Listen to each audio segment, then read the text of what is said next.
Na minha frente está o SAMSUNG Galaxy M05 e hoje eu gostaria de mostrar como você pode mudar o tempo de sono para nunca.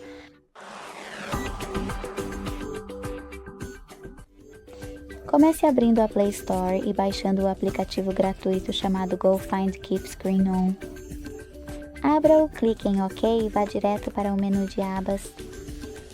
Edite isso graças a este botão de caneta.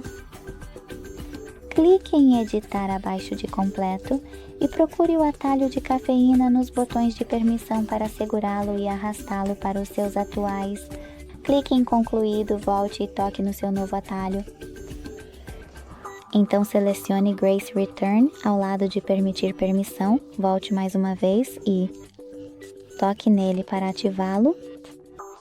Muito obrigado por assistir. Se você gostou deste vídeo, deixe um like, comente e se inscreva, por favor. Tchau.